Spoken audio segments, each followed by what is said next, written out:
Profesor Plumë Gjufin, profesor, mirëmbrëma miqëserë. Do ta filloj nga takimi i Ramës që bëri me shqiptarët. Si e shikoni juve si takim? Ishte një miting propagandistik apo kishte edhe një lloj prekje për ndryshimin e raportit të shqiptarëve në Greqi dhe qasjen e shtetit shqiptar ndaj Greqisë dhe emigracionit të vet aty? Padyshim, këto që ju shtronin pyetje janë realisht edhe përgjigje. Do me thënë, a e kishte aspektin e një takimi masiv, padyshim, dhe një gjë që mua më befasoi pozitivisht që pikërisht ka një pjesëmarrje madhe në kushtet kur u bë çështje para se të shkonte Rama dhe ekipi i tij, u bë çështje problemi a do bëj apo s'do bëj ai takim. Nga pala greke, nga Athina zyrtari pati edhe deklarata që shkonin në kundërshtim që të mos bëj, sepse s'ishte koha e përshtatshme, sigurisht, por pati pasaj, duke parë këmbguljen e kryeministrit shqiptar, pasaj pati një lëshim që po, le ta bëj, por natyrisht do jetë një diçka private dhe ne do sigurojmë kushtet e sigurisë e tjera këto. Mirë po, imagjinoni juve që shqiptarët në Greqi kanë atë histori që përshkroi vetë Zoti Rama, domethënë dhe bëri mirë që kujtoi disa gjëra. Dhe historia është e tillë që shqiptarët aty fillimisht janë pritur shumë keq, operacionet e famshme fshesa që i përmendi dhe Zoti Rama, punësimi i tyre në punëra klandestime, dhe po themi të pa ligjshme, siç quhet, në punë të zezë, me një shfrytëzim, do të thosha, kafshëror, ka qenë në një farë mase, me paga të ulta, dhe me një vetë, sipas kujtohet në vitet 90, vetë të dhënat që edhe, po themi, dhe fisku grek, sollën një zhvillim dhe sollën që u zgjeli njëri pa u bërë me vila të dyta në Greqi, edhe pensionistë që kishin pensione modeste, ka fal punës, po themi, të papaguar të shqiptarëve. Situata tjetër Profesor, dua të rikujtoj këtu sepse shumë gazetarë të rreshtuar me opozitën thonë harruam mikpritjen greke.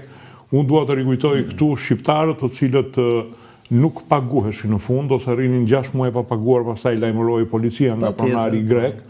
Kemi edhe rastin kur janë keq trajtuar sa arritën deri në pengmarrje të autobusit me grek që u vra pastaj nga policia jon këtu.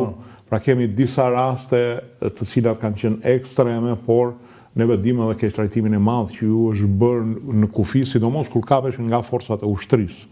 Mua më kanë ardhur me dhjetra mesazhe të njerëzve, bile më ka bërë përshtypje njëri që thoshte edhe mbasi kam emigruar në Amerikë, 5 vjetresh e mbaja pasaportën me vete se më kujtoi kur më zini në Greqi dhe ju tregoj avizën që mos më përzinin, mos më përzinin kakavije. Pra është kjo parahistori të themi, e cila Zoti Rama me shumë të drejtë në mënyrë korrekte e konsideroi të tejkaluar, amare kujtoi, se duhet kujtuar, dhe mos harrojmë edhe të themi edhe një lloj dhune të fshetë, apo jo, latente, që i ka detyruar shumë shqiptarë që të ndrojnë emrat, sepse mjedisi, jo vetëm autoritetet, po do të thosh edhe mjedisi në njerë grek, nuk i duronte, do më thënë, po them në aspektin fetar, një shtetat shqiptar që shkonte aty me një emër musliman, u krijua kjo... Ende sot nuk e merr dot pasaportën greke, jo vetëm pasaportën, pas leje qëndrimin nëse ke...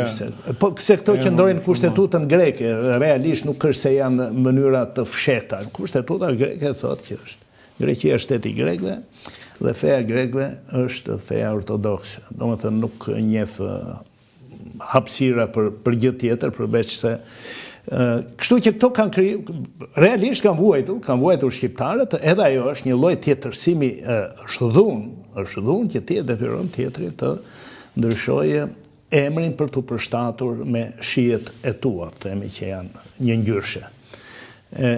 Të gjitha këto natyrisht janë një e kaluar, por zoti Rama preku dhe marrëdhëniet pasaj në nivel shtetror dhe bëri mirë. Dhe bëri mirë që e bëri. Ka dalë këtu dhe unë i kam dëgjuar ca komente të tilla që pse nuk e ka shtruar më përpara zoti Rama.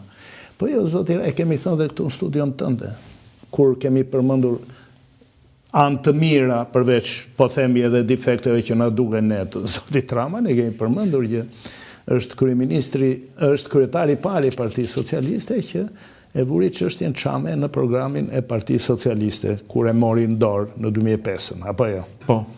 Është kryeministri i parë i cili e vuri në programin e qeverisë ndjekjen e çështjes Çame. Madje më kujtohet, në program të qeverisë ishte që ministri i jashtëm çdo 6 muaj, jo çdo vit, por çdo 6 muaj do dilte përpara parlamentit për të referuar dhe për dhënë llogari se ç'është bërë për avancimin e çështjes Çame.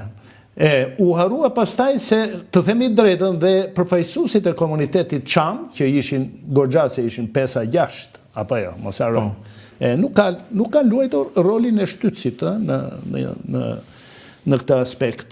Duhet të punonin dhe ata më shumë, të ngunin këmbë më shumë. Megjithatë, kur kanë ardhur kryeministra grek këtu, kam parasysh me qeverinë Tsipras në Sirizën, apo jo?